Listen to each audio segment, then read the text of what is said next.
My mother has had a strange illness since she was young. Whenever she goes out, porcelain-like cracks appear on her face. This is because my mother is a ghost. Yet she was pregnant with me, a living human. After the news spread, the entire underworld was in shock. Lord Yama flipped through the book of life and death until it was in tatters. Black and white impermanents ran themselves ragged, and Granny Meng took me to play on the Yellow Springs Road every day. My mother looked at the living little baby on the bed, sized me up, and came to a conclusion. That's right, this is my very own child. But, I'm a female ghost who's been dead for over 800 years. Why would I give birth to a living baby? My father glanced at my mother. But he knew that she certainly hadn't done anything to betray him. My mother looked at me, muttering to herself. What in the world is going on? How did I end up giving birth to a living child? Honey, how do you think we're supposed to raise a living person? My mother's question left my father stumped. I don't know either. The two of them discussed it for a long time, but couldn't come up with anything. Seeing me start to wail, my mother looked at me, puzzled. Honey, why do you think she's crying so much? Is she crying because she's hungry? Do living people need to eat? Hearing this, my father nodded emphatically. Yes, I think so. Dear, our daughter must be crying because she's hungry. My mother paced around anxiously. Oh no, oh no. Where in the underworld can we find anything for a living person to eat? Perhaps from being a ghost for so many years, my mother had long forgotten that newborn babies can't eat food. They need to drink milk. But my mother is a ghost. And I am human, so she had no milk to feed me. My father looked at me wailing, and held me in his arms to comfort me. I nuzzled my head against his chest a few times, and my father's heart completely melted. Overcome with love for his daughter, he packed our things and moved my mother and me overnight to the Eastern District. This was because black and white impermanents lived in the East, and they were the only ones who often traveled to the mortal world on business. My father planned to ask them to bring back some food for a living person for me. After our family got settled, my father kept watch at our courtyard gate. From a distance, he saw the figures of black and white impermanents. Mustering his courage, my father went right up and intercepted them. Your Excellencies, black and white impermanents, please wait a moment. My father jogged toward the two deities, and was recognized before he even came to a stop. Isn't this Master Su? I heard your family was blessed with a precious daughter. Congratulations, congratulations, white impermanence said with a happy smile. Although black impermanence kept a grim face, a flicker of interest showed in his eyes. A living child born to the Su family from the West? Who wouldn't be curious to hear that? Even Lord Yama couldn't believe it when he heard. He stayed up all night by lamplight, flipping through the book of life and death. And just as he suspected, the little girl's name wasn't in the registry of the dead, nor in the registry of the living. My father clasped his hands in respect and asked, Your Excellencies, are you heading to the mortal world on business now? White impermanence nodded with a smile. We're going to reap a few souls. It can't be helped. Our quota from the higher-ups is heavy this month. We have to make a trip to the mortal world almost every day. That's wonderful. My dad leaned in and whispered into the ears of the black and white impermanence. Black impermanence was utterly shocked. You actually want the two of us brothers to help you with something like this? White impermanence's face turned beet red. Master Su, this is absolutely out of the question. We may be acquainted, but this business of reaping souls can't just be used for your personal errands. If the higher-ups find out about this, we two brothers will be in for more than we can handle. White impermanence waved his hands repeatedly. With a troubled look on his face, my dad quickly explained. Masters, I really have no other choice. My daughter is a living person. She has nothing to eat or drink in the underworld. If this goes on, she'll starve to death. I'm begging you two masters, please do me this kindness. Just help me this one time. It's all for the child. Black impermanence refused. No, this is absolutely impossible. White impermanence stamped his foot in protest. The two deities turned and started to leave. My dad chased after them, shouting, Worst comes to worst, my daughter will acknowledge you two as her godfathers, how about that? The black and white impermanence paused for a moment, but then disappeared without looking back. In the dead of night, the black and white impermanence knocked on the door. My dad opened it to see white impermanence handing over a bulging leather waterskin. The thing you asked for. My dad took it. He realized the waterskin was still warm. Thank you. I really can't thank you enough. My dad was about to close the door, but black impermanence held it open with his hand. White impermanence looked at my dad with a grin. Master Su, you have to be a man of your word. From now on, we two brothers are your daughter's godfathers. My dad nodded repeatedly like a chicken pecking at rice. Of course, I keep my word. My little girl will have to rely on you two to raise her from now on. White impermanence didn't quite understand what he meant. My dad looked at the black and white impermanence with an honest expression. As her godfathers, aren't you supposed to find food to raise her? Upon hearing this, black impermanence Pointed his finger at the water skin in my dad's hand. Didn't we already give you this? My dad looked shocked. You two masters aren't thinking of using one flask of milk in exchange for a goddaughter, are you? Not a chance. The black and white impermanence scowled. My dad quickly put on a placating smile and explained what he was thinking. This is nowhere near enough. The child is still young. She needs a long-term supply of food. White impermanence scratched his head. That's true. Black impermanence pondered for a moment. How about this? From now on, whenever we go to the mortal world to reap souls, we'll bring some milk back for the baby. And that's final. And so, I drank the milk of the black and white impermanence for 3 years. Of course, it wasn't produced by them. It's what they, every time they went to the mortal world to reap souls, would swipe and bring back for me. Sometimes it was cow's milk. When their luck was bad, they would rather sneak into a wolf's den and chase a she-wolf to squeeze out a flask of wolf's milk for me, then do as my dad suggested and transform into a young woman. Find a lactating mother, and pitifully ask her for a bowl of human milk. So for those 3 years, I drank the milk of every mammal in existence. I just never tasted human milk. My mom had some complaints about my dad's inability to get human milk. If you ask me, people should drink human milk. It's because I never drank human milk that I couldn't speak for so long. My dad was pretty laid back. He beckoned to me. Chang Sha, sit down. I plopped right down on the ground. Chang Sha, beckon. I raised my hand and waved it frantically. My dad looked at me and nodded in satisfaction. Actually, if you look at her, she's not mute or deaf. She'll speak sooner or later. Although my dad didn't really care whether I would ever speak, he couldn't stand seeing my mom sad. So that very day, he carried me to go find Hai Bai Wuchang. He said no matter what, he had to get me a sip of human milk. We happened to be passing by the Neiyi Bridge. That was the first time I saw the great Emperor Wu Wang. On the road to the underworld, the spider lilies were in bloom, stretching for miles and miles.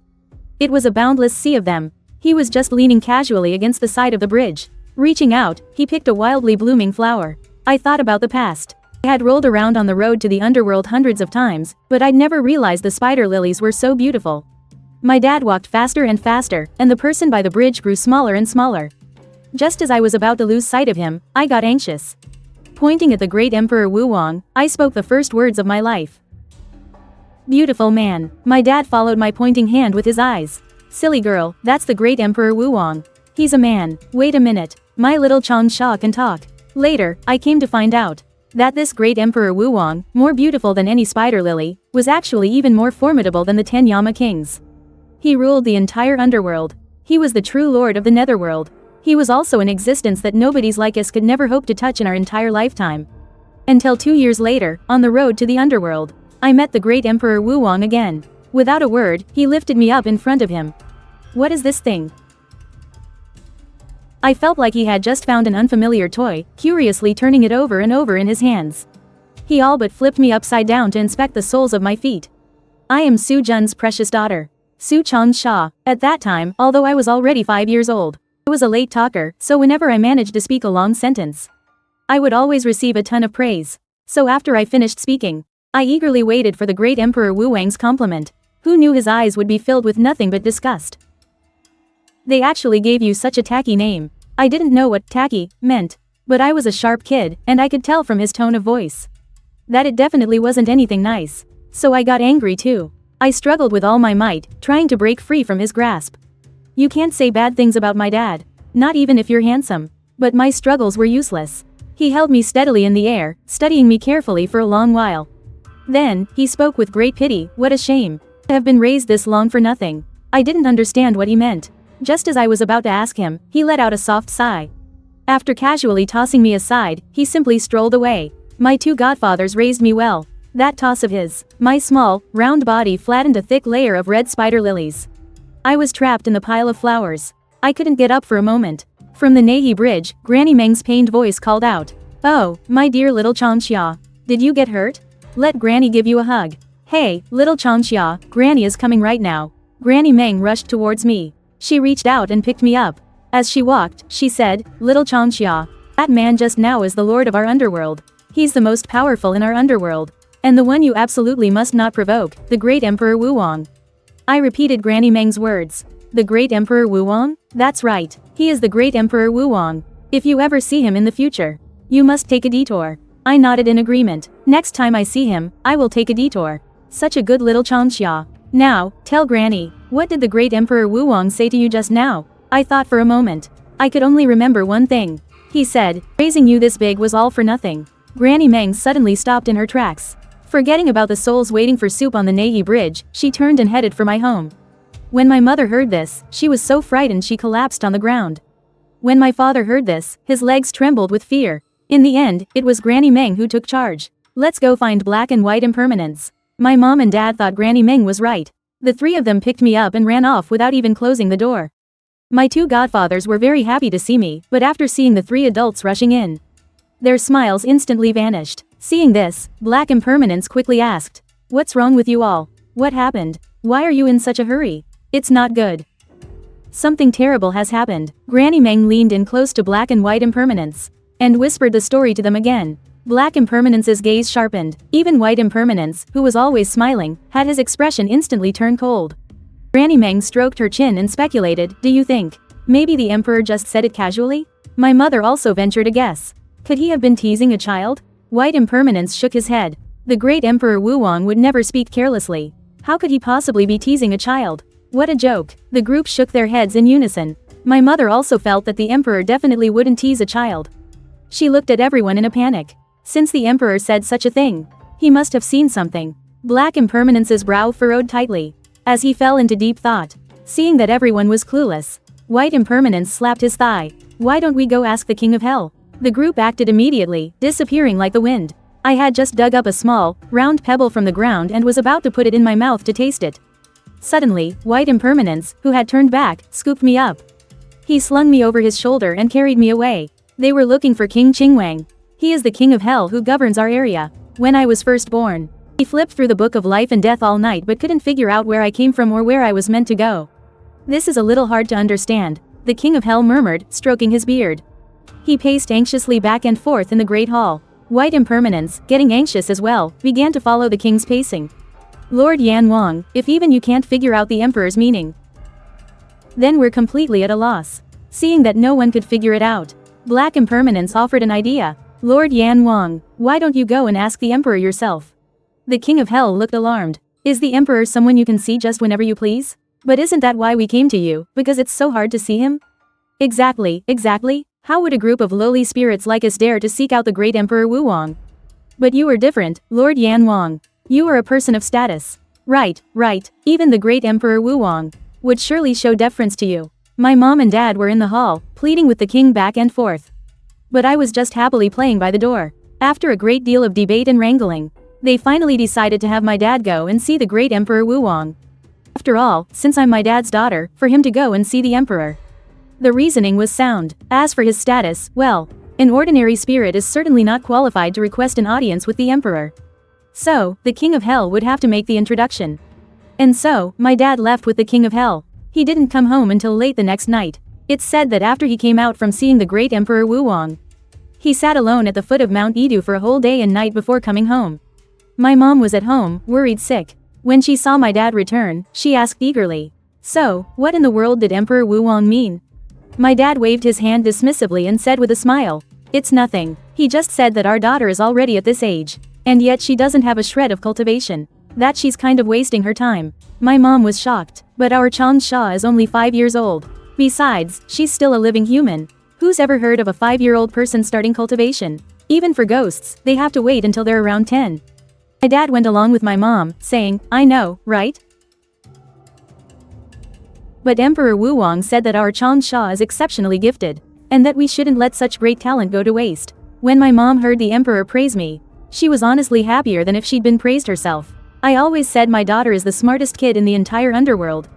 You see, even the great Emperor Wuwang praises her. As for the Emperor's meaning, everyone seemed to finally understand it. Both my mom and I breathed a sigh of relief. Only my dad would always hide away and sigh secretly. "Why do you keep sighing? Little Chang Sha, if one day you couldn't see mom and dad anymore, would you cry?" I answered without a moment's hesitation. "I would cry." My dad looked at me and let out another heavy sigh. Until one day, my dad finally couldn't hold it in any longer and suggested to my mom, "Why don't we send Chang Sha to the Emperor?" My mom was completely baffled. "Why?" My dad patiently explained to my mom, "Since Emperor Wuwang thinks so highly of our Chang Sha, let's have her become his apprentice. Maybe she can become someone important in the future." My mom shook her head, unable to bear the thought. "But our Chang Sha is still so little. She still needs black and white impermanence to bring her meals every day. Besides, she can't stand to be away from me for even a single day. Xiangxia has never slept a single night by herself. She won't sleep unless I coax her. Before my mom could finish, my dad looked at me, his face filled with pity. But a moment later, he slammed his hand on the table. And made his final decision, absolutely not. You have to listen to me on this. That's final. My dad didn't even discuss it with me. He just took me straight to Mount Adu behind my back. The Emperor Lord glanced at me and muttered to himself. No soul, no spirit, just an empty vessel. No fate, no destiny, an existence the heavens cannot tolerate. Raising her is a waste of effort. Better to just throw her away and save the trouble. I didn't understand the first half of what the Emperor Lord said at all. But I understood the last 2 lines perfectly. He actually wanted my dad to throw me away. I got so angry I pointed right at him. You already threw me away once. You can't do it again. Last time, he threw me into a patch of spider lilies. Even though it didn't hurt when I fell, I still landed flat on my back in a total mess. And this time, we're on Mount Adu. With all these jagged rocks around, wouldn't I just split my butt open no matter where you throw me? When did I ever throw you away? The Emperor Lord asked, looking completely clueless. He clearly had no memory of it at all. Before, on the road to the underworld, you threw me down, and it hurt a lot. I answered with my head held high and my chest puffed out. The Wu Wang Emperor Lord crouched down to look at me. Just as we were staring each other down, my dad bolted.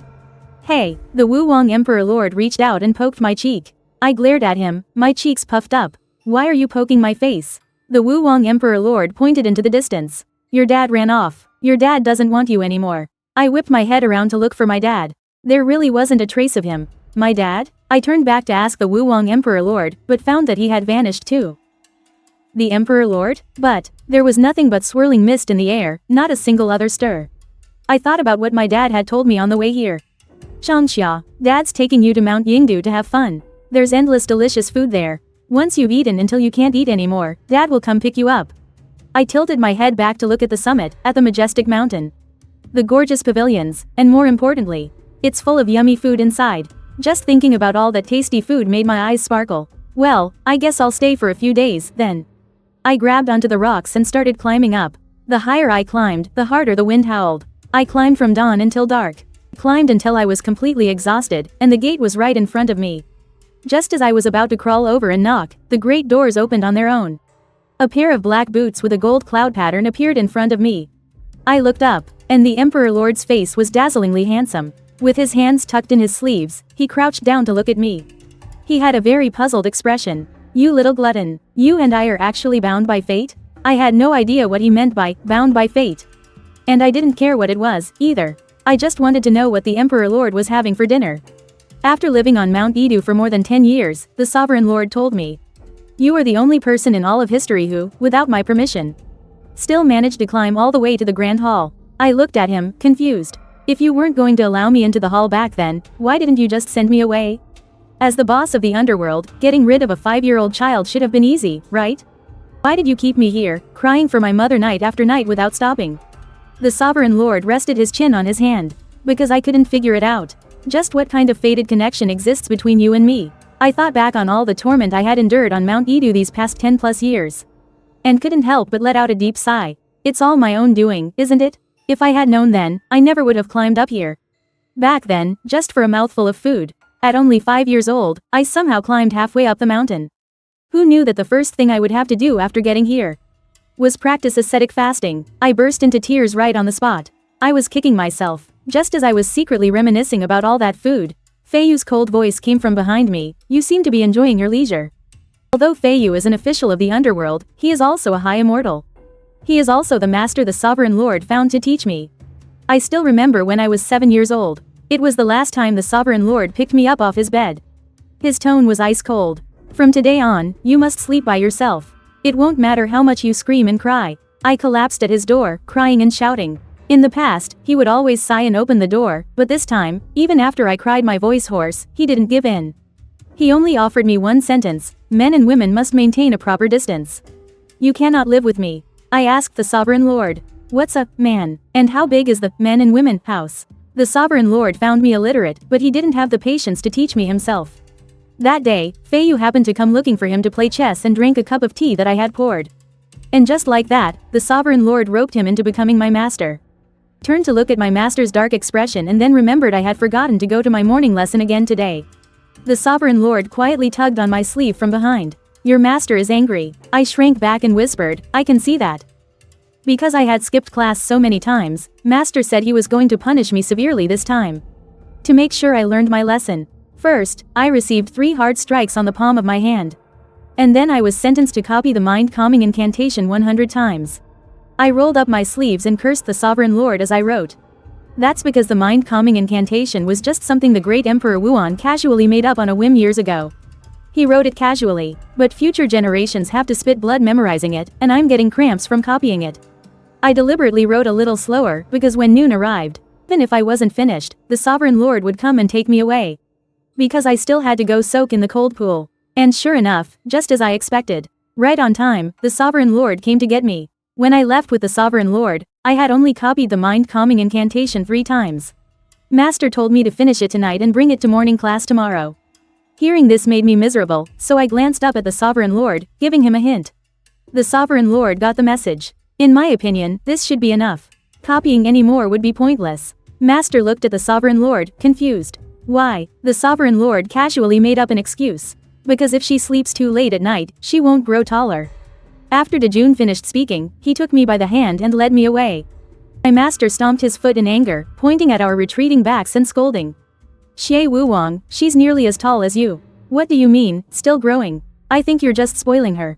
With you protecting her all day, Su Changxia will never amount to a real scholar, even if she studies her whole life. Hearing that, Dejun was startled and held his hand over my head to check my height. It's not that bad, she can still grow quite a bit more. I held up my own hand to measure and realized I only came up to Dejun's chest. I suppose I can still grow taller, but it's true. I've been studying with my master for so many years, but I only ever learn things halfway. I only have a surface-level understanding of anything. I'm afraid I'll never become a true scholar. But luckily, Dejun doesn't mind. He said, it doesn't matter. As long as you can read, that's enough. So, when I'm with Dejun, I rarely feel any pressure to study. To be honest, at first, I was rather resentful when Dejun threw me into the cold pond. But after soaking in it a few times, I could feel my body become much lighter. Fasting was no longer an ordeal, and I felt completely refreshed and clear-minded. As I breathed, I could even feel a surge of energy flowing into my body. I was small, but I wasn't stupid. I soon realized that Dejun throwing me into the cold pond probably wasn't a bad thing. Besides, I wouldn't actually freeze to death in there. Whenever he saw I couldn't bear it any longer, he would pull me out just in time and instantly dry my clothes with a spell. And when I was scared and crying, he would reach out and hold me in his arms. His sleeves were always wide enough to wrap securely around my tiny frame. I'd bury my head against his chest and inhale his clean, crisp scent. I would soak up the endless warmth from his embrace. That was when I knew that someone else was warm, just like me. And it was for this very reason that when I first arrived on Mount Yingdu, no matter how much I missed my mother and father, as long as Dejun held me, I would stop crying and quickly fall asleep in his arms. Later, when propriety between men and women became a concern, Dejun stopped holding me. I craved that warmth, so all he could do was give me a large piece of warm jade. I would hold it to sleep. As I left the cold pond, it was already past noon. Dejun, just as he always did, was waiting for me from a distance, standing tall and elegant as he leaned against the bridge. Ever since I was 7, he no longer stayed by the pond to keep me company. I found it boring, and no matter how much I begged him, he refused to come any closer. The mountains were filled with rugged, peculiar rocks. And shrouded in mist, the wind billowed through his wide sleeves, and his long hair fluttered gently. He was supposed to be the master of the netherworld, whose power was feared in all directions. Yet here he was, with a captivating grace, bright eyes, and a smile as radiant as the moon. Seeing me approach, his smile grew wider. Changxia, in 2 more days, you will be 18. A warmth spread through my heart like a gentle spring breeze. In the netherworld, a woman's 18th birthday is a major milestone.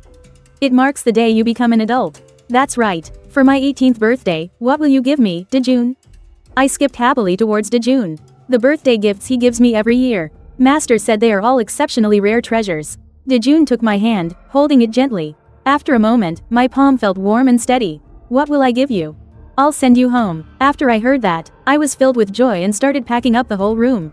Besides my own luggage, the rest were all gifts I've saved up over the years for my parents and everyone else. Since Dejun said he'd send me home, I won't let him go back on his word. But then again, he never goes back on his word. You're not going back for another 2 days. Why are you dismantling your bed today? Dejun passed by my door and looked at me with a helpless expression. Oh, right, I still have to sleep here for 2 more nights. I quickly made the bed again and ran to discuss it with Dejun. Dejun, can I go back 1 day earlier? I want to celebrate my birthday with my parents. It's my 18th birthday, after all. But Dejun shook his head. You must soak in the cold spring water after noon before you can leave. I looked at Dejun in shock. Why'd I still have to soak before I go? My birthday will be half over by then. Can't I skip the cold spring for just 1 day? Ijin's expression was serious. Behave. This is the last day. If you don't go, all your previous efforts will be wasted. And I'm afraid you'll have to soak in the cold spring for the rest of your life. I was shocked again. First, because I could finally end my days of soaking in the cold spring. Second, because skipping that thing for 1 day actually means making it up for a lifetime. On the day of my birthday, Dejun asked for a day off for me from Master Feiyu early in the morning. Master knew it was my birthday, so not only did he not look displeased about the leave, he even gave me a piece of uncarved jade as a gift. I've looked at treasures on Mount Yingdu for so many years. I knew with just one glance that what my master gave me was also a priceless treasure.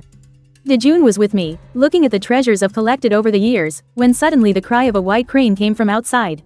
Ijin's hand trembled, and he actually dropped and shattered my jadeite bracelet.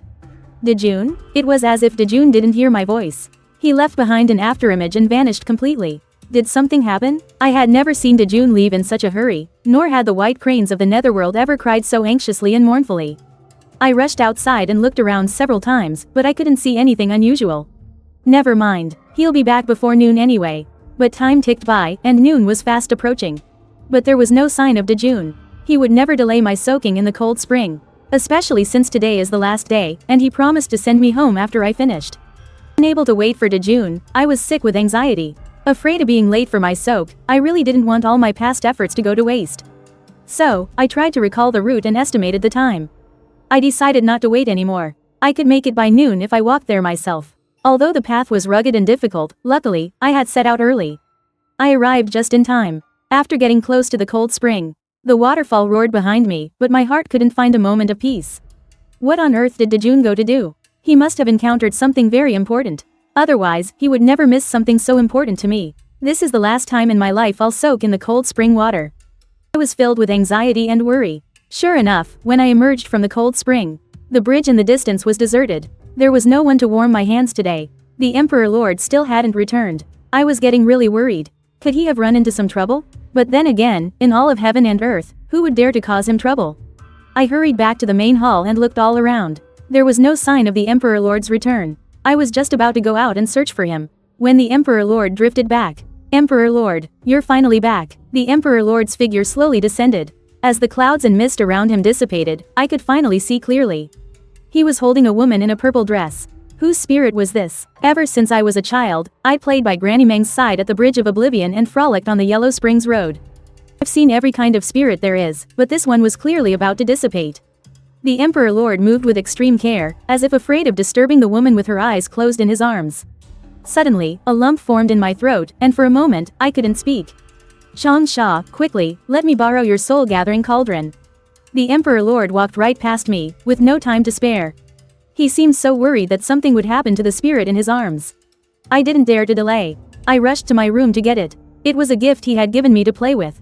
Of course I wouldn't object to him using it. It's just, this anxious and worried look of his. I had never seen it before. Not when he was with me. With me, his gaze was always serene and detached, and he rarely showed any emotion. Thinking about the difference in the way he looked at that woman and the way he looked at me, a wave of sadness washed over me. It made me feel like I never wanted to see him again. I handed the soul-gathering cauldron to the Emperor Lord, and he placed the spirit of the woman in purple inside. This way, her soul could rest and recover inside the cauldron. Emperor Lord, who is she? I asked. The Emperor Lord didn't answer me. He just stared blankly at the soul-gathering cauldron. Here, Xie Wuwang. I got angry and shouted the Emperor Lord's true name. The Emperor Lord looked up, his mind still not fully present. The way he looked at me was with an unfamiliar coldness I had never seen before.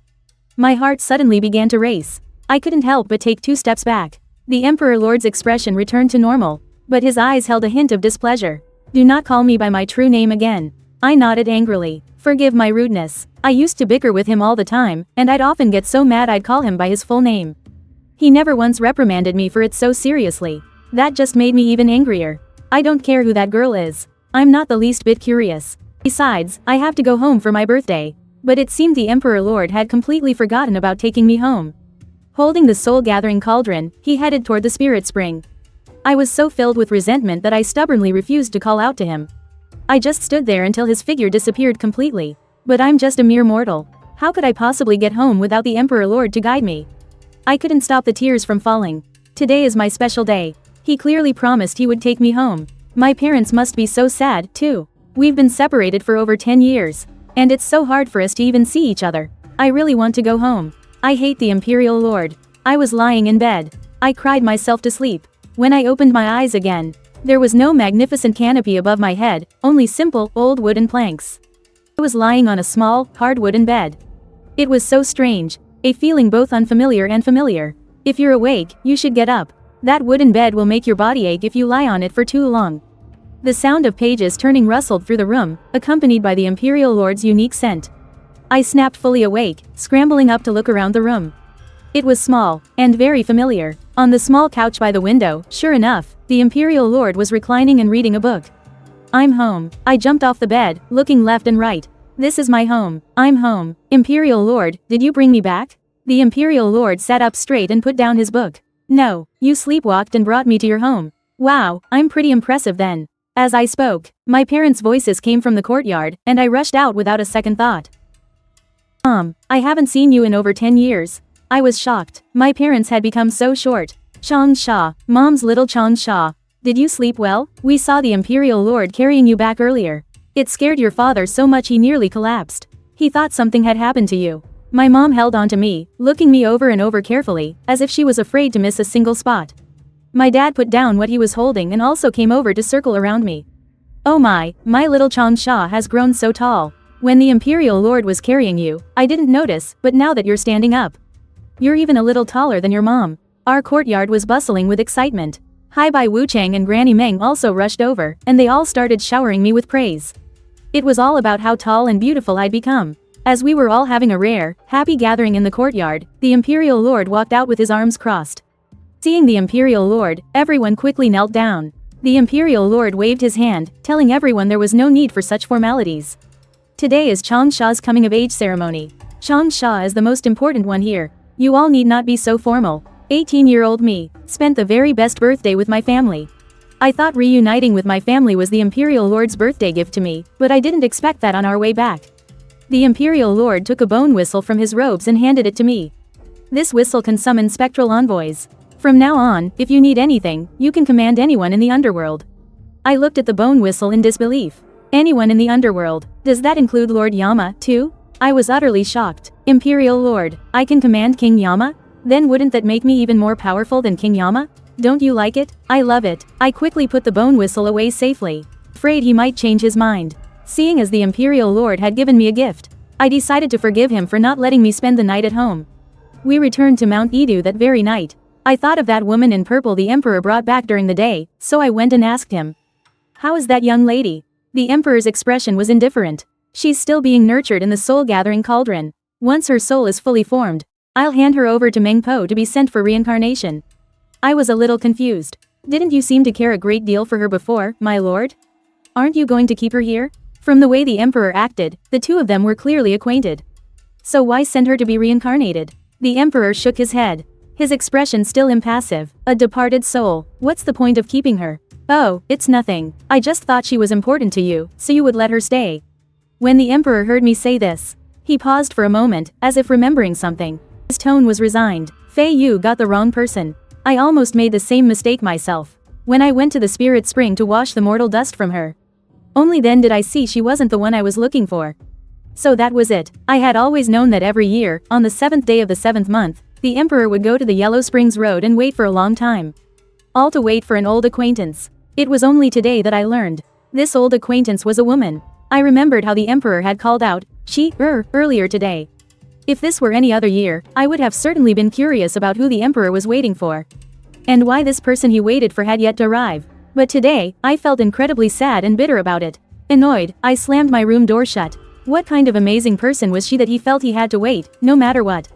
I was truly jealous of her. That night, Yudu Mountain was hit by a rare, all-night thunderstorm.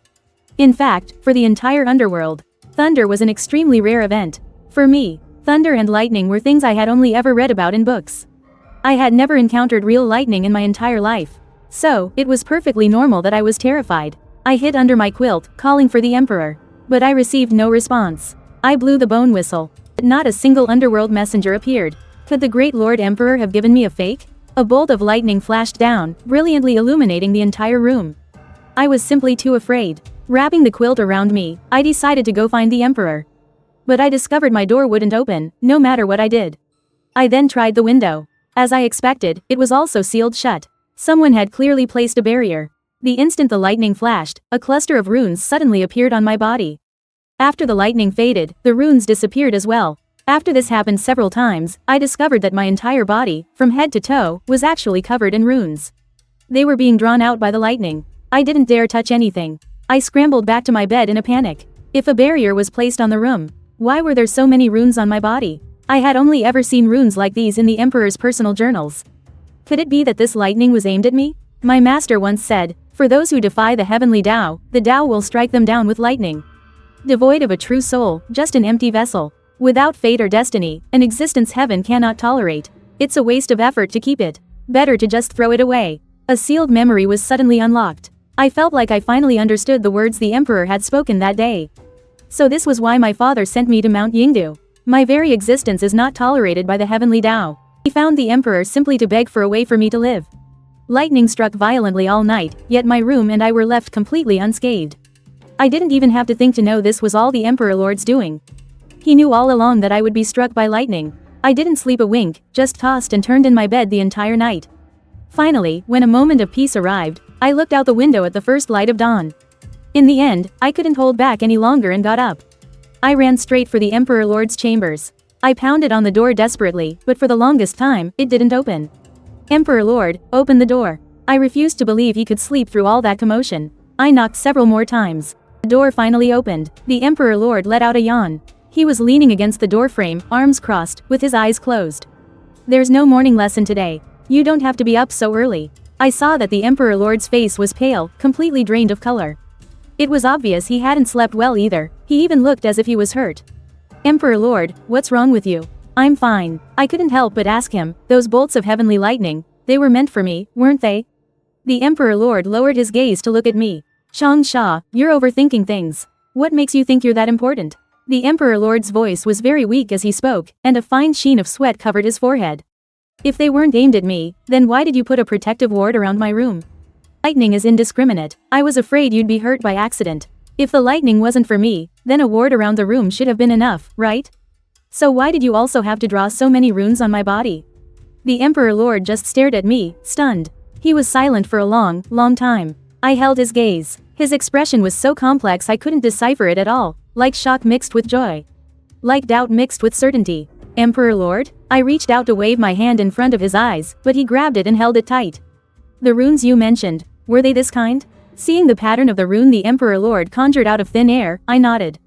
Yes, you're the one who drew them on me, aren't you? A smile completely spread across the Emperor Lord's eyes. Yes, I'm the one who drew them. Since I was 7 years old. The Emperor Lord had never held me like this. But now, he was holding me tightly in his embrace. I felt my heart tighten in my chest. He was holding me so tightly. I wanted to push him away, but I couldn't help but press closer against his chest, listening to his heart pound like a drum. My face was burning hot, and he just kept stroking my hair. It really is you. I was just about to ask him who he meant, when the sound of a cup shattering came from behind me. It was Feiyu, dressed in his white robes.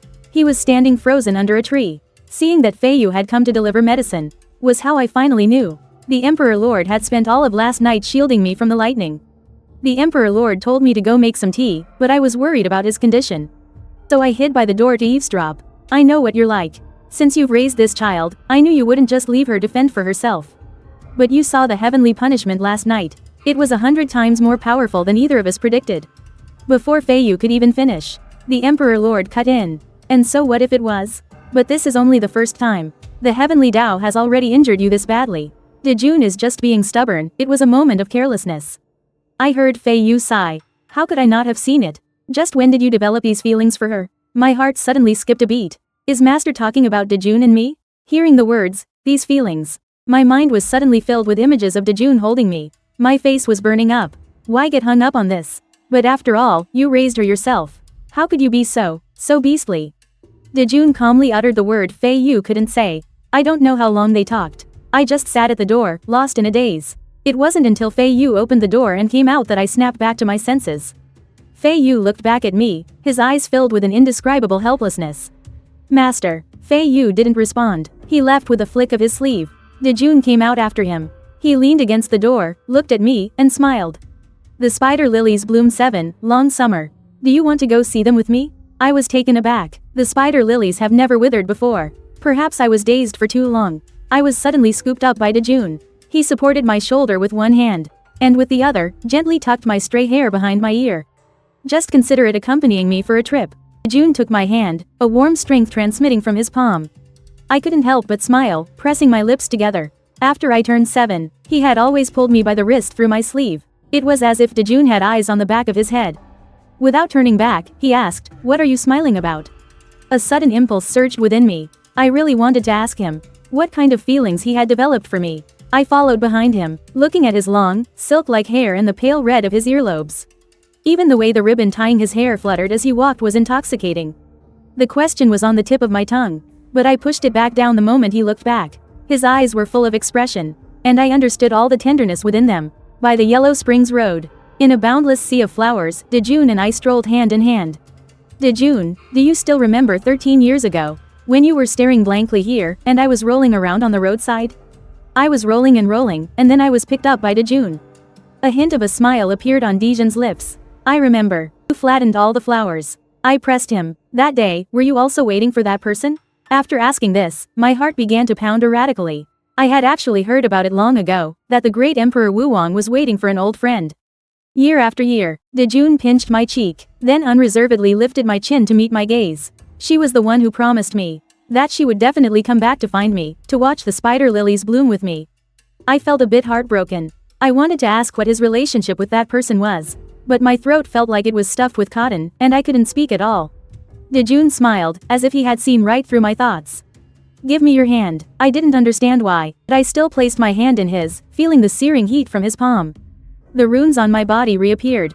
These were the never-leaving runes. Once carved, they mean never leaving, never abandoning, for lifetimes upon lifetimes.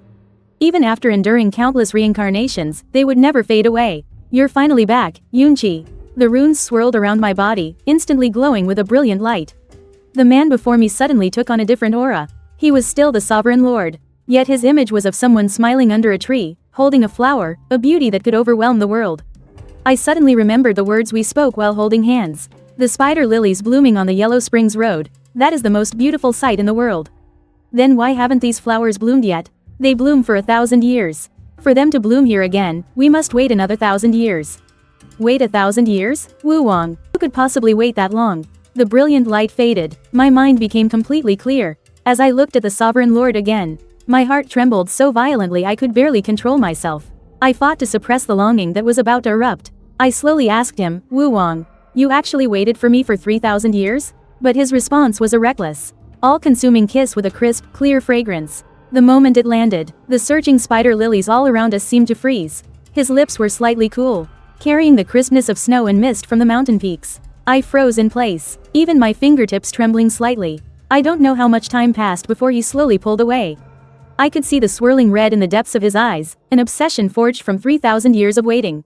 Yunqi, he called my name softly. His voice was terribly hoarse. I've waited for you for 3,000 years. From the time flowers bloomed until they withered, from when the vast seas turned into mulberry fields.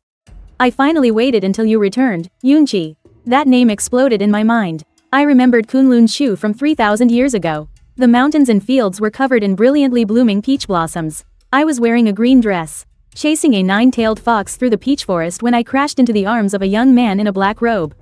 His features were handsome and refined, and he held a peach blossom in his hand. He smiled as he ruffled my hair. Little Kier, you're being mischievous again. I remembered the starry river of the Nine Netherworld. He sat by the bridge of helplessness as I told him strange and wondrous tales of the underworld. I said I longed to see a spider lily whose flowers and leaves grew together, so he took my hand and carved a warm mark. I will defy the heavens and change your fate for you. I will surely make the spider lilies on this Yellow Springs Road grow with their flowers and leaves together, never to be separated. I remembered the day the heavenly emperor became furious. Heavenly lightning roared as it struck down at his slender figure. I threw myself in front of him to block it, feeling only an excruciating pain all over my body. Before my consciousness faded, I saw him lunging toward me like a madman. His eyes filled with a world-destroying despair. So, it turned out, I was never some strange creature without a soul or spirit. Su Changxia is me, and Yunqi is also me. The Yunqi he had waited 3,000 years for. The Yunqi for whom he had carved the never-leaving rune, forcefully pulling me back from the cracks of reincarnation. Tears fell without any warning, splashing onto the back of his hand. Burning hot, he grew flustered, his voice filled with an unprecedented helplessness. Why are you crying? Did I hurt you? I shook my head and threw myself into his arms. I wrapped my arms around his waist and burst into tears. You actually waited for me for 3,000 years. How could you be so silly? He let me pound my fists against him. Instead, he held me even tighter, his voice so gentle it could melt your heart. As long as I could wait for you, even another 3,000 years would be worth it. We just held each other like that, in a boundless sea of spider lilies. We listened to each other's heartbeats until the sound of footsteps approached from the distance. Only then did I lift my head from his embrace and look up, my vision blurred with tears. It was my father and mother, along with black and white impermanence. Ming Po and Fei Yu.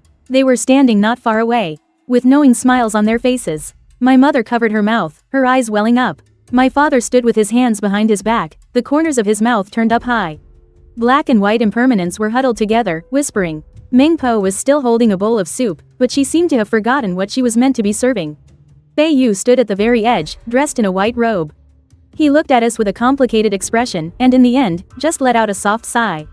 Shaking his head, my face flushed with heat. I quickly pulled away from the Emperor Lord's embrace and lowered my head in embarrassment. But the Emperor Lord took my hand, lacing his fingers tightly with mine. He announced loudly to everyone, today, I make a vow here. In this life and for all eternity, I am for Su Changxia alone. For lifetimes to come, I will never leave her side. As his voice fell, the never-parting rune around my body suddenly burst with a brilliant light. A red light flickered, making every flower in the sea of spider lilies seem even more vibrant. Those runes seemed to come alive, flowing all around my body. Finally, they transformed into a streak of red light that entered mine and the Emperor Lord's palms. I looked down. A small spider lily had appeared in my palm. My eyes widened in surprise. What is this? The Emperor Lord squeezed my hand tightly. His eyes filled with a smile. The mark of the never-parting rune. Engraved into our very bones and blood, for all of eternity. Never to be erased. My father walked over. He clasped his fists respectfully towards the Emperor Lord. Emperor Lord, my daughter has a mischievous nature. From now on, I entrust her to you. The Emperor Lord returned the gesture with a look of reverence. Rest assured, father-in-law, I will protect her completely. The words, father-in-law, made my father's face turn red in an instant. He waved his hands repeatedly. I don't deserve such an honor. White impermanence sidled up, and said with a grin, Changxia. No, wait, I should call you your highness, the empress. You'll have to look out for the two of us from now on, alright? Black impermanence nodded in agreement. Your highness, the empress, could you perhaps assign us fewer soul-reaping duties in the future? Their teasing made me laugh out loud. Ming Po walked over. She handed me a bowl of soup, but it wasn't the soup of forgetfulness from the bridge of helplessness. A few spider lily petals were floating in the soup. Ming Po said with a smile. This is a soup I brewed with spider lily petals. Drink it, can restore your scattered soul. From now on, you will be the true empress of the underworld, standing side by side with the emperor. No one will ever dare to bully you. I took the soup bowl, tilted my head back, and drank it all in one gulp. The soup was sweet as it entered my mouth and slid right down my throat. I could clearly feel those missing soul fragments being pieced back together, little by little. Later on, a major piece of news spread through the underworld. Lord Wuwang, the ruler of the underworld, had married Su Changxia, the living baby born on the Yellow Springs Road, who was actually his beloved Yunqi whom he had waited 3,000 years for. On the day of the grand wedding, the entire underworld was buzzing with excitement. The King of Hell personally took care of the banquet, and Granny Meng brewed a whole giant pot of wedding soup. The black and white impermanences were running around busily, muttering under their breath. Your Majesty the Empress, you've got to remember that the two of us stole milk for you back then. Half the credit for your position belongs to us. Granny Meng carried the wedding soup she had brewed and went from table to table, serving the guests. Watching her busy figure, I recalled rolling around by the Nahi Bridge when I was a child. She was always smiling as she handed me candies to eat, and my eyes couldn't help but well up with tears. Dressed in my bright red wedding gown, I sat beside the Emperor. I smiled with crinkled eyes at the hall full of guests. He held my hand, the warmth of his palm burning hot. He was dressed in a red wedding robe, his eyes brimming with joy. What's the matter? Are you feeling tired? I shook my head, leaning on his shoulder. I just suddenly remembered when I was little. Back then, I didn't even know that I was actually Yunchi. Or that you had been waiting for me for 3,000 years. The Emperor's hand gently stroked the top of my head. It's all in the past now. From now on, I'll never let you leave my side, not even for a step. The days after the grand wedding passed peacefully and quietly. I still lived in the grand hall of Mount Dew. Except now there was someone by my side. I used to always feel that this grand hall was so empty. But now, with the Emperor keeping me company, even the sound of the wind blowing carried a sense of warmth. Feiyu was still his usual self, keeping a straight face while teaching me my lessons. Only he never punished me by making me copy the heart-calming mantra anymore. Occasionally, he'd even bring me some specialties from the Kunlun ruins. Like peach blossom cakes, or mellow, fragrant peach blossom wine. One day, when I had nothing to do, I dragged the Emperor to the Yellow Springs Road for a walk. Leaning against the Emperor's shoulder, I tugged at his sleeve and gave it a shake. My voice full of excitement. Look, the flowers and leaves are growing together. The Emperor lowered his head, his warm breath brushing over the top of my head. He hummed in response, his voice deep and pleasant. I told you that I would make the spider lilies on the Yellow Springs Road bloom with both leaves and petals, never to be separated again. My heart fluttered and I looked up at him. My lord, is 3,000 years a very long time? He leaned down and pressed a kiss on my forehead. Very long, so long that I almost thought I would never see you return. My nose wrinkled with emotion, and I reached out to wrap my arms around his waist. With the never-parting runes, we will never be separated again, lifetime after lifetime. He chuckled softly. You silly girl. We held hands and walked back slowly. Far off, by the Neihi Bridge, Meng Po was still standing there, holding a bowl of soup in her hands. She waved to us from afar. The figures of black and white impermanents, one black and one white, were squatting by the bridge. I don't know what they were secretly whispering about, but I couldn't help but laugh out loud. I used to think the underworld was a desolate place, with the long and winding Yellow Springs Road. No matter how brightly the spider lilies bloomed, they still exuded a sense of loneliness. But now, looking at these familiar figures, I actually felt this place was warmer than anywhere else. By the time we returned to the capital palace, the palace gates were wide open. The maidservant guarding the entrance saw us, and hurriedly bowed in greeting, Lord Emperor. Empress. Being called Empress made my cheeks burn. I subconsciously hid behind the Emperor. He chuckled softly and took my hand, pulling me in front of him.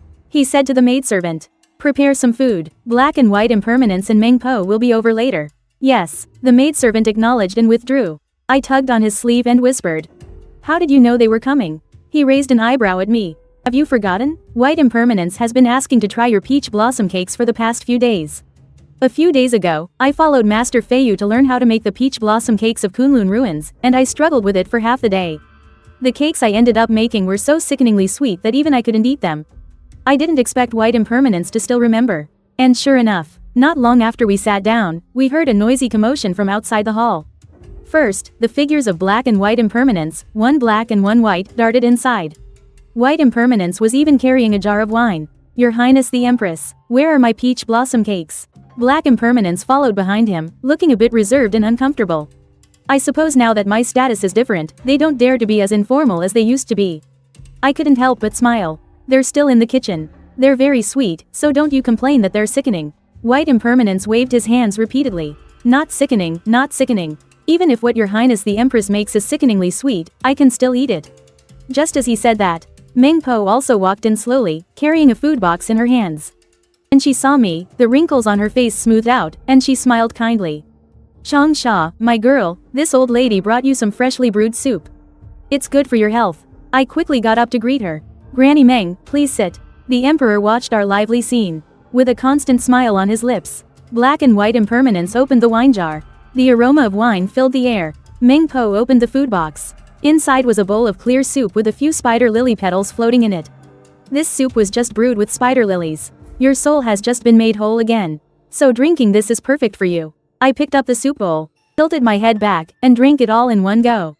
I smacked my lips and looked at Meng Po. It's delicious, much better than the soup at the Bridge of Helplessness.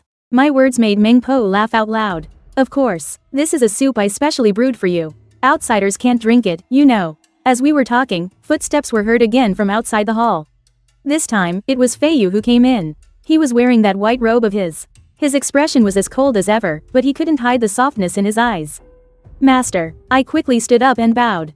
Feiyu walked straight up to me, his expression complex as he looked at me. After a long moment, he sighed. You are now the Empress of the Underworld. You must assist Wu and well. Don't be like you were before, always playing around and skipping lessons. I nodded quickly. I understand, Master. He then turned to the Emperor Lord. He frowned slightly. You, too. From now on, don't just let her have her way.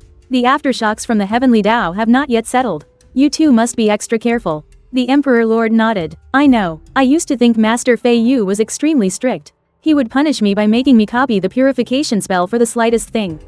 But only now do I realize he's actually a person who's harsh on the outside but soft on the inside. That night, we drank a lot of wine. The black and white impermanents got completely drunk, hugging wine jugs in the hall while singing off-key songs. Lady Meng also had a few cups. Her cheeks were flushed, and she chattered on about things I did as a child. She said I used to love rolling around by the Negi Bridge, crushing the red spider lilies until they were all bent out of shape. The Emperor Lord stayed by my side the whole time, taking many drinks for me. His tolerance for alcohol is excellent. Even after drinking so much, he remained perfectly clear-headed. As the night deepened, the guests left, and soon it was just the two of us in the hall. I leaned on his shoulder. My lord, do you think the heavenly Tao will come to cause trouble for us again? He reached out and gently stroked my hair. He answered frankly, it will. The heavenly Tao will not give up so easily. My heart tightened. He gripped his sleeve. Then what do we do? He looked down at me, his eyes filled with determination. Don't be afraid. I've already waited for 3,000 years. What else is there that I cannot endure? As long as I'm here, no one can harm you in the slightest. My nose tingled, and I almost burst into tears. I knew he wasn't just boasting. He is the Lord of the Underworld, the most powerful god in the three realms. But I also knew that during the last heavenly punishment, he shielded me from the lightning for an entire night. Thinking of this, I looked up at him and said seriously, I don't want you to bear this alone. My soul is whole now, and I've learned many spells from Master. From now on, we'll face it together. The Emperor Lord looked at me, a smile slowly spreading in his eyes. All right, we'll face it together. The days that followed were peaceful and stable. I studied ancient formations with Master Fei Yu. The Emperor Lord would also teach me personally. He taught me how to draw talismans, and how to manipulate the yin energy of the underworld. I studied very diligently, and never skipped a lesson again. Seeing my progress, Master's face broke into more and more smiles, and he would even praise me occasionally. Shang Sha is a quick learner. She's got great potential. When the Emperor Lord was handling the affairs of the underworld, I would sit quietly by his side and watch him review his documents. When he reviewed them, his expression was stern, and he exuded an aura of majesty. The black and white impermanents still came over to freeload meals every day. They said the food made by the Empress was even more delicious than the finest delicacies of the mortal realm. In reality, my cooking was just so-so. They were just being kind to me. Yama also often came to Edu Palace to report on his work, and every time he saw me, he would bow respectfully. He kept calling me, Your Majesty, the Empress, until I felt embarrassed. So I simply used the bone whistle the Emperor gave me to order him around, like having him find me storybooks from the mortal world. Or making him assign more soul-reaping missions to black and white impermanents. Yama would always agree with a pained expression. He never dared to utter a single word of complaint. The days passed one by one. On this day, I was practicing calligraphy in the hall, writing the mind-calming mantra he had composed back then. A handmaiden suddenly ran in hurriedly, looking flustered. Your Majesty, the Emperor. Your Majesty, the Empress. Something terrible has happened. The handmaiden's panicked voice made the brush in my hand tremble. Ink splattered on the snow-white zon paper. I put down the brush and raised an eyebrow at her. What is it? The handmaiden gasped for breath. Your Majesty, the Empress, Lord Black and Lord White impermanents are arguing outside the hall. I burst out laughing. I knew it had to be those two characters. When the Emperor and I arrived at the entrance of the hall, we saw White Impermanence grabbing Black Impermanence's sleeve and stomping his feet. Why is it that the souls you reap can accumulate merit, but the ones I reap can't? Black Impermanence's face was grim. He forcefully tried to pull his hand away. Let go. What is this behavior? The Empress and the Emperor are watching. I walked forward and cleared my throat. And what kind of performance is this, sirs? White Impermanence looked aggrieved. Your Majesty, the Empress. You be the judge. Today, he reaped the soul of an old scholar who performed good deeds and accumulated virtue. A huge amount was recorded in the merit ledger. I reaped a petty thief who stole chickens and dogs. I didn't get a single bit of merit. Black Impermanence snorted coldly, blaming others for your own lack of virtue. The Emperor spoke faintly from the side. Merit in the underworld is based on the deeds of the deceased in their lifetime. It has nothing to do with the person who reaps the soul. White Impermanence's head drooped. I took out a piece of candy from my sleeve pocket. It was a fruit candy from the mortal world that Ming Po had given me last time. Here, for you. I stuffed the candy into his hand. It's much sweeter than merit. White Impermanence's eyes lit up. He unwrapped the candy and popped it into his mouth. His face instantly broke into a smile. Black Impermanence looked at his pathetic display and shook his head helplessly. He quietly took out a small trinket from his robe and handed it to me. This is for you. It was a small fox carved from black jade. I looked up and smiled at Black Impermanence.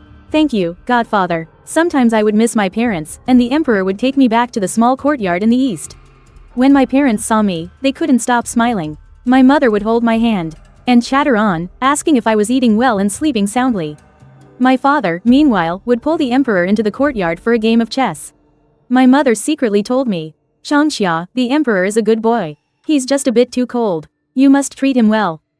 I nodded with a smile. Mother, I know. The days passed just like that, one after another. On this day, the Emperor held a red spider lily petal between his fingertips. Changxia, the peach blossoms in the mortal world should be blooming. I'll take you to have a look. I was stunned for a moment. I had been in the underworld for 18 years, only ever hearing stories of the human realm, never having truly set foot on this land. The next morning, the Divine Lord held my hand as we walked through the thin mist by the River of Oblivion. With a single step, we entered the human realm. Beneath our feet was a bluestone paved road, damp, carrying the fresh scent of earth after the rain. The peach blossom forest nearby was in full bloom. The Divine Lord reached out, caught a falling petal, and held it before my eyes. Look, the peach blossoms of Kunlun ruins are not as beautiful as the ones here in the human realm. I nodded. The street was bustling with people, their vendor cries rising and falling one after another. A vendor's bronze gong clanged, and the laughter of children chasing and playing filled the air. It was 100 times more vibrant than the underworld. The Divine Lord held my hand as we walked slowly down the street. His figure was tall and straight in his long, dark robes, his features refined and handsome. He drew frequent glances from the young women passing by. I secretly tugged on his sleeve. Divine Lord, aren't you being a bit too conspicuous? He looked down at me, a smile dancing in his eyes. With you by my side, who would be looking at me? My cheeks flushed. I turned away, pretending to look at the sugar figurines on the street side. The sugar figurine master was incredibly skilled. A glob of molten sugar twisted and turned in his hands. And in the blink of an eye, he had sculpted a lifelike little rabbit. I want that one. I pointed at the rabbit, my eyes sparkling brightly. The Divine Lord chuckled, taking out an ingot of silver and handing it to the master. The master quickly waved his hands in refusal. Sir, this is too much. The sugar figurine isn't worth this much. Divine Lord said lightly, use the rest to make a few more for her. I held a pile of sugar figurines, eating until the corners of my mouth were all sticky.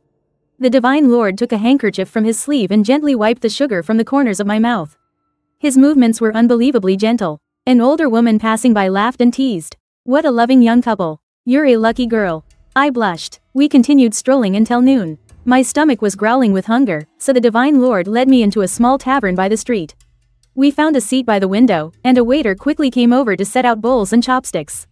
With a smile, he asked, what can I get for you, honored guests? I was dazzled by all the dish names on the menu, so I just pushed it over to the Divine Lord. You order. I want to try everything. Divine Lord ordered a few of their signature dishes and a pot of peach blossom wine. The food arrived in no time, and I ate with great delight. The Divine Lord poured me a cup of peach blossom wine and handed it to me. Try it. The wine of the human realm is no worse than that from Mount Yingdu. I took a sip. The sweet taste of the wine mingled with the fragrance of peach blossoms. After a few cups, my cheeks grew hot and my gaze became hazy. The sunlight from outside the window fell upon the Divine Lord's face, softening his sharp features. In the afternoon, we went to a temple in the city's outskirts. The temple was thriving with worshippers. Pious men and women came in an endless stream, all kneeling in devout prayer for blessings. I copied them and knelt on a prayer cushion. The Divine Lord raised an eyebrow as he looked at me. You're going to make a wish, I closed my eyes and clasped my hands together. I hope Mom and Dad stay healthy and well. I hope Godfather Haibai Wuchang gets scolded less, and I hope Granny Meng's soup is always delicious. I hope Master's peach blossom cakes won't be so sweet anymore. I rambled on, making a whole bunch of wishes. The Emperor Lord listened quietly beside me, a smile playing on his lips. Only when I had finished did he speak. Nothing for yourself? I opened my eyes and looked at him. My eyes were filled with a smile. With you here, I don't need anything else. As dusk fell, we started on our way back. Before leaving, I glanced back in the direction of the mortal realm. The petals in the peach groves were still drifting down, and the lights on the streets were beginning to glow. Warm and bright. Will we come back again? I looked up and asked the Emperor Lord. He squeezed my hand tightly. His eyes crinkled with a smile. As long as you want to. We can come anytime. And so, the days passed by peacefully. One day, while I was playing chess with the Emperor Lord, Hai Bai Wuchang suddenly came rushing over. Panicked look on their faces. Emperor Lord, Your Highness, something's wrong. Bai Wuchang's voice was trembling. The Emperor Lord looked up, his expression calm. What's all the panic about? He Wuchang spoke in a panic. It's the Heavenly Tao. The Heavenly Tao has issued a decree, saying the Emperor Lord defied the heavens to change a fate, protecting someone unacceptable to it. In 3 days, it will pass judgment on both you and Her Highness the Empress. My heart sank. The hand holding the chess piece trembled slightly. But the Emperor Lord just gave a faint smile and pulled me into his arms. His tone was firm. It's all right. We'll face whatever comes our way. 3 days later, the day of the Heavenly Tao's judgment arrived. Dark clouds gathered over the underworld, filled with lightning and thunder. A colossal pillar of pure light descended from the sky, landing right in front of the capital's palace. From the pillar of light emerged several celestial generals in full armor. Leading them was the very same celestial emperor who had shattered my soul back then. The celestial emperor looked down on us, his expression imperious and stern. Emperor Lord Wu Wang, as the ruler of the underworld, you have defied the heavens to protect the remnant soul of Yunqi, disregarding the laws of the Heavenly Tao. What is your crime? The Emperor Lord held my waist, not taking a single step back. Yunqi is my wife. It is only right and proper that I protect her. If the Heavenly Tao must punish someone, then let it punish me alone. Stubborn fool, the Celestial Emperor roared. He raised his hand to cast a spell. I broke free from the Emperor Lord's embrace and stood in front of him, looking at the Celestial Emperor with a determined gaze. Celestial Emperor, back then you were insistent on striking down Wu Wang and I. Now you've come to judge us again. But have you ever considered that while the Heavenly Tao may be heartless, the mortal realm is full of love? And the underworld is full of love, too. As I spoke, I raised my hand to touch the red spider lily mark on my palm. In that instant, the inseparable rune flared brilliantly, and a red light shot up into the sky, enveloping the entire Edu Palace. This is the rune of unsevering. It was carved by Wu Wang, who waited 3,000 years for me. Heavenly Emperor, do you have any idea how agonizing it is to wait for 3,000 years? My voice was choked with emotion, yet every word rang with conviction. So even if the Heavenly Tao forbids it, I will still stand by his side. Heavenly Emperor, if you must punish someone, punish me alone. The Heavenly Emperor gazed at the vast red light, his expression softening slightly. He fell silent for a moment before letting out a long sigh. So be it. The Heavenly Tao may be without mercy, but I no longer wish to be the one to tear lovers apart. With that, the Heavenly Emperor waved his hand. His tone shifted. However, the laws of the Heavenly Tao cannot be broken. From this day forward, the two of you shall guard the border of the Netherworld. For 100 years, you are forbidden from setting foot in the 3 realms. The Emperor Lord wrapped his arm around my shoulder and bowed to the Heavenly Emperor. Thank you, Heavenly Emperor, for your grace. The Heavenly Emperor vanished in a flash of golden light. Black and White Impermanence and Lady Meng Po quickly rushed over to us, their faces filled with joy. Master Feiyu stood beneath the peach tree, the corners of his mouth finally lifting into a smile. I turned to look at the Emperor Lord, my eyes brimming with laughter. Guarding the border for 100 years. Do you think you'll get bored? The Emperor Lord lowered his head and pressed a gentle kiss to my forehead. With you by my side, no place could ever be boring.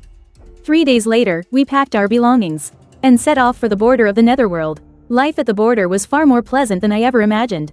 There were no complex duties of the Netherworld, no pressure from the Heavenly Tao. There was only the Emperor Lord and me. We lived together in a small bamboo cottage. The yard in front was full of red spider lilies. By day, we would go into the mountains to pick wild fruit together. And by night, we would sit on the roof, gazing at the river of stars across the sky. Those 100 years at the border were happier than 1,000 in Edu Palace. On the day our 100 years were complete, the sky was ablaze with a magnificent glow. An immortal envoy sent by the Heavenly Emperor stood upon the clouds, respectfully inviting us to return to the Netherworld. The Emperor Lord took my hand and asked me where I wanted to go. I smiled, my eyes curving into crescents. As long as I'm with you, I'll go anywhere.